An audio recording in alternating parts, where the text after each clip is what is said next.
The 24th of February 2022 will go down in history as the day when Europe went to war. Russia had invaded its neighbor. The offensive began early morning. Russia's military supremacy was on full display. Cities across Ukraine woke up to strikes and shelling, along with a large ground invasion along multiple fronts.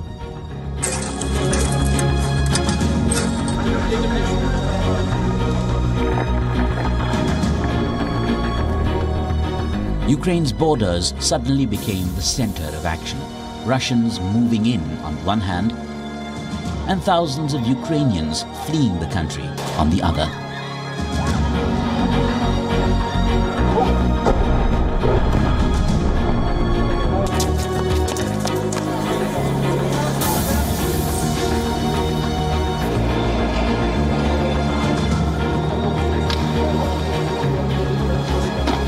Emotional scenes of reunion, emotional scenes of a sigh of relief as well.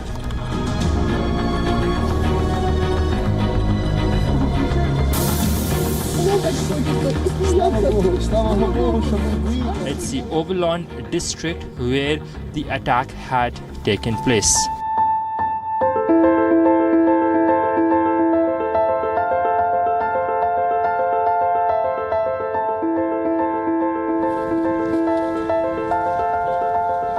This was a rocket that was intercepted. This is the 16-story building that you can see.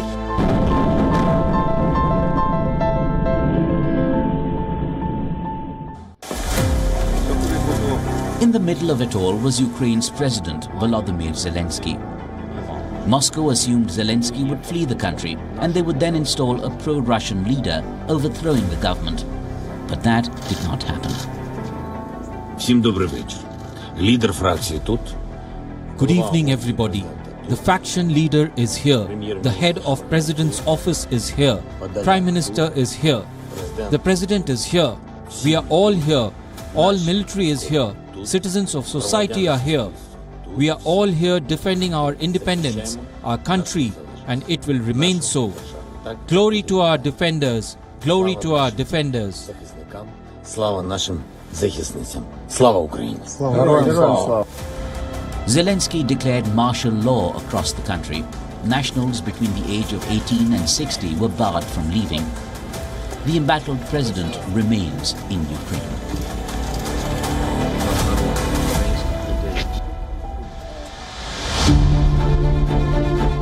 Leaders of the West condemned Russia for its actions. Some countries urged restraint from both sides, calling on them to take the diplomatic route, while a few supported Moscow's deadly military action. For all his bombs and tanks and missiles, I don't believe that the Russian dictator will ever subdue the national feeling of the Ukrainians and their passionate belief that their country should be free. Les événements de cette nuit sont un tournant. The events of this night are a turning point in the history of Europe and of our country.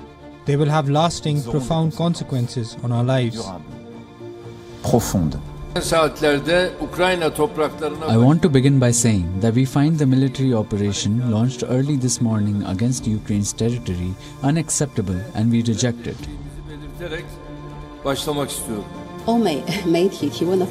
China is closely watching the latest situation, and we also call on all parties to maintain restraint and prevent the situation from getting out of control. Action soon followed the strong Western sentiment.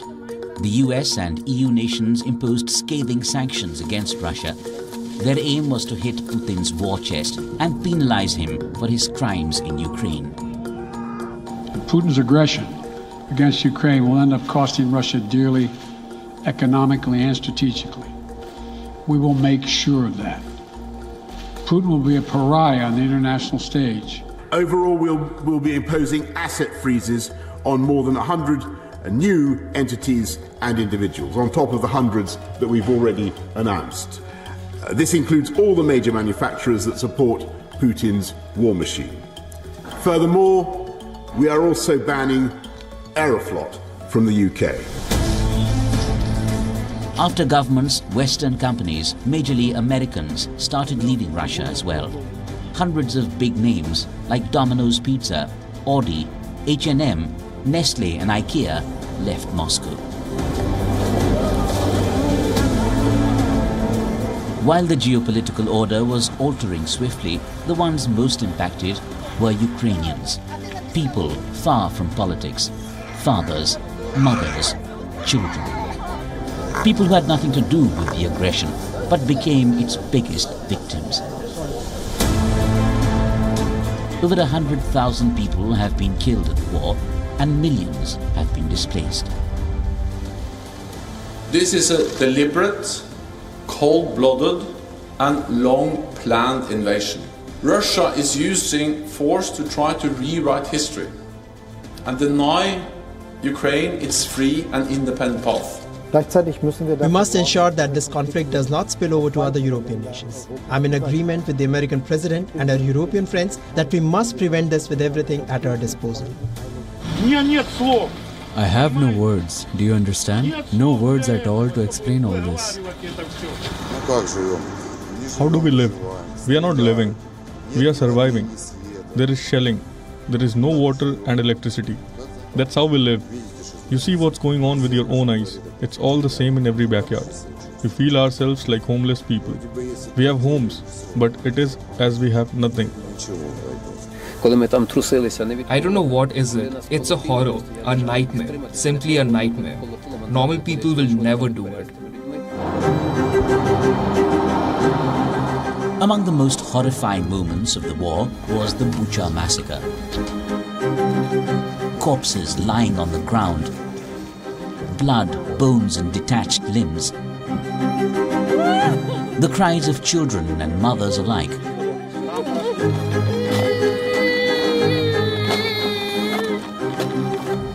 More than 400 dead bodies were found lying in the towns of Bucha and Irpin.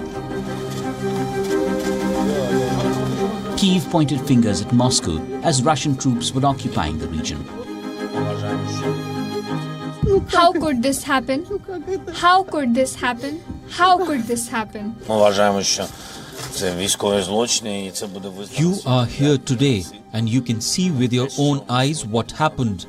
We know that there are thousands of people killed and tortured with chopped limbs, raped girls and murdered children.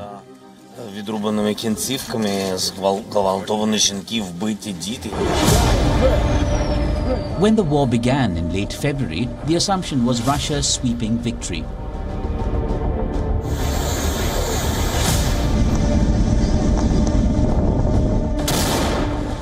Moscow's military might was far greater when compared to Kyiv.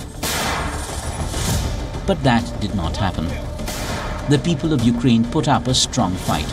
Old and young alike were all ready to save their motherland.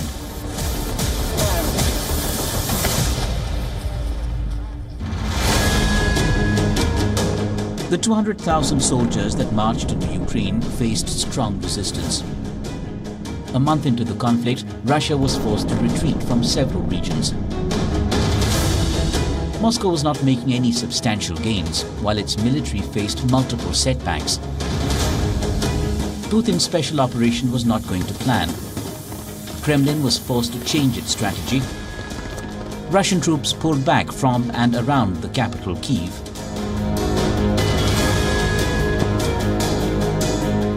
The focus was back on liberating Donbass, the cities of Donetsk and Luhansk.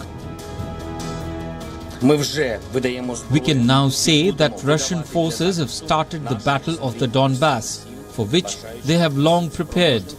A very large part of the entire Russian army is now focused on this offensive. Russian proxy forces had already seized a third of Donbass in 2014. In a war that had since turned into a largely frozen conflict. But by late March, they had claimed most of Luhansk. We know that today our officers are participating in the special military operation in the Donbass, in Ukraine, providing assistance to the People's Republic of Donbass. They are courageous, competent, efficient, and they effectively use the most modern types of weapons with unique, unparalleled characteristics. The capture of Mariupol in mid-May gave Vladimir Putin one of his few big and much-needed victories. It also provided Russia with a much-needed land corridor from its border to Crimea, the Ukrainian peninsula seized by Russia in 2014. The Russian morale was boosted. They were moving towards the Black Sea, targeting the south after a successful operation in the east. The Russian glee was, however, short-lived.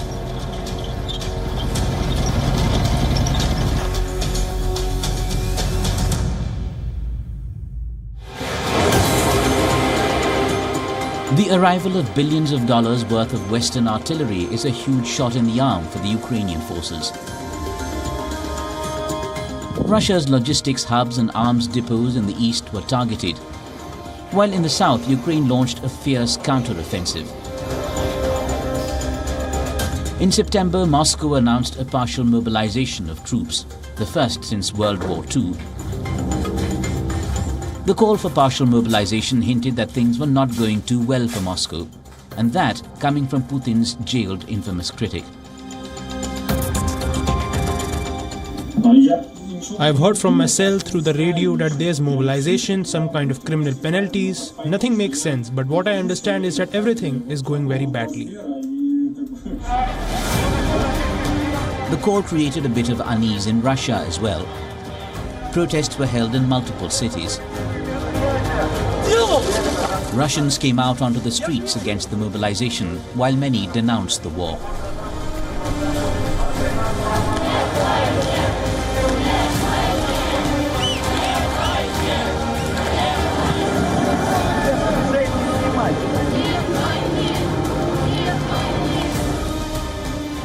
We came to protect our friends, our fathers and our relatives whom they want to take to the war, to the brutal war against Ukraine.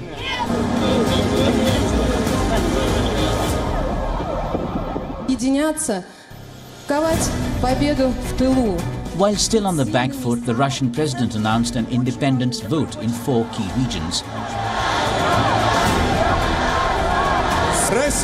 Moscow soon announced its results of the referendum.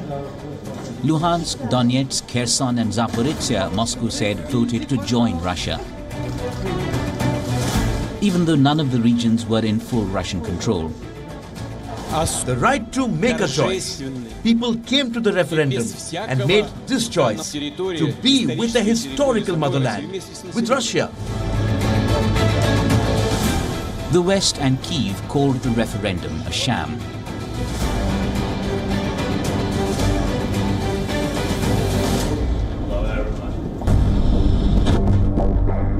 For the last few months, experts and analysts opined that winter will most likely slow down the pace of the war. British defence officials say temperature and weather would change with the onset of winter, and that will alter the conflict conditions faced by both parties. Daylight hours will reduce to 9 hours from 15 to 16 hours during peak summer. In the coming months, what we might see are static front lines and fewer offensives. The winter pause could last as long as 6 months, as temperatures fall and the ground freezes. It will no doubt be easier for tanks and trucks to move, but the possibility of heavy snows and even colder weather will make it difficult for the Russian army to mount any new offensive. While on one hand we might see a weather-induced slowdown, US officials say this time will be crucial to help Ukraine rebuild its weapons inventory. Працювати закінчив, противник замовк.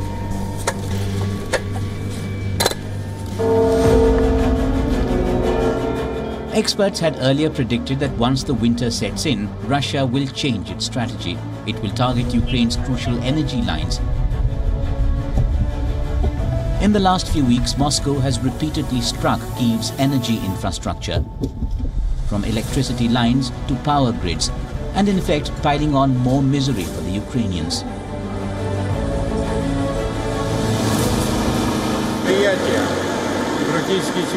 Almost every day the Kramatorsk electrical power plant has a stop because of massive shelling against Ukraine, and all the heating supplies to the city had also stopped.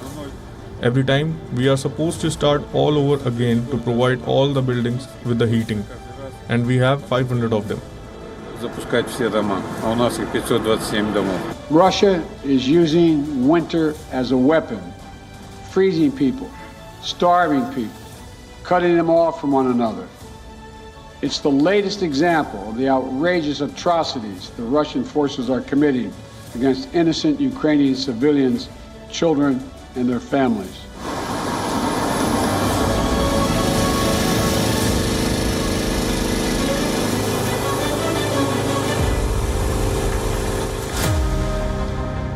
A senior Zelensky aide said that they have introduced emergency power outages across the country. The motive is to ration energy in Ukraine, as crews scramble to repair the damage meted out by constant strikes. Only a few days are left. We must be aware that our enemy will try to make this time dark and difficult for us. Russia has lost everything it could this year, but it is trying to compensate for its losses with the gloating of its propagandists after the missile strikes on our country and on our energy sector. I know that darkness will not prevent us from bringing the invaders to their new defeats, but we must be ready for any scenario.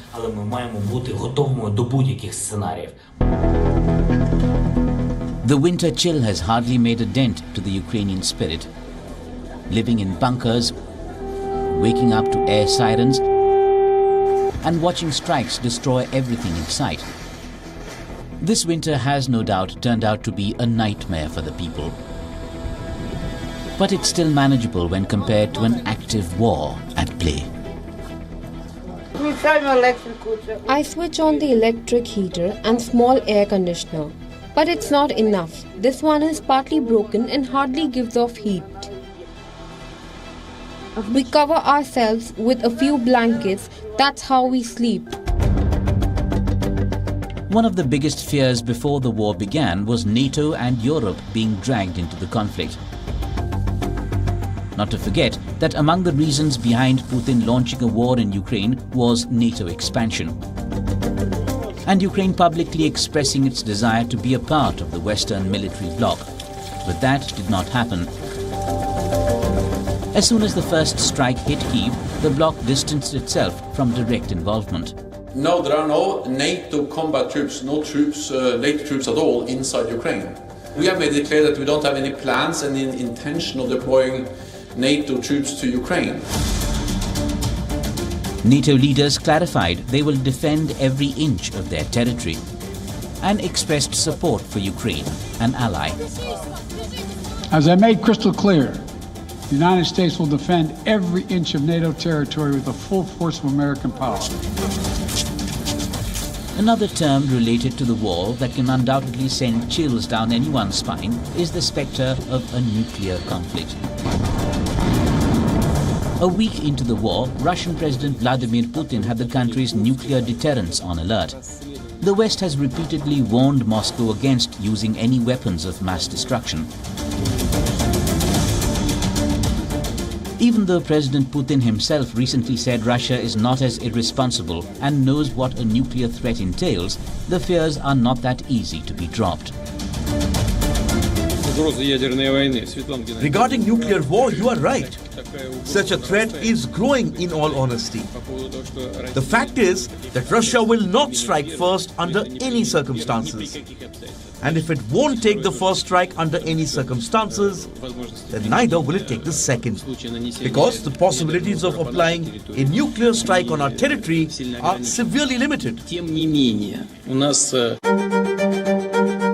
The conflict, like many others, will eventually end on the negotiating table.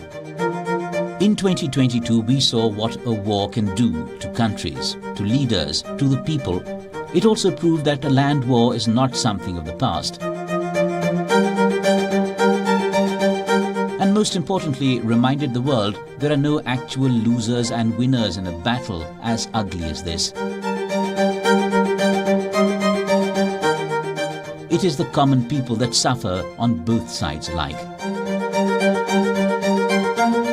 They are the innocent casualties, far detached from the corridors of power.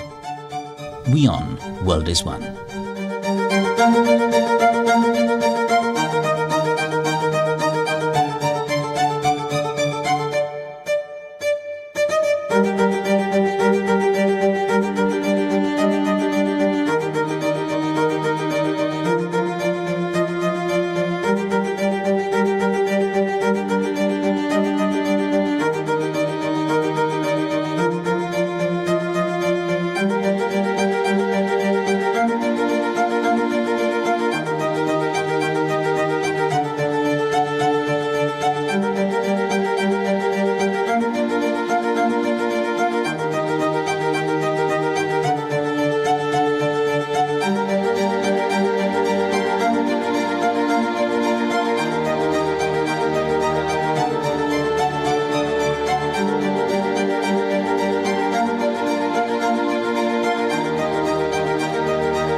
Спасибо.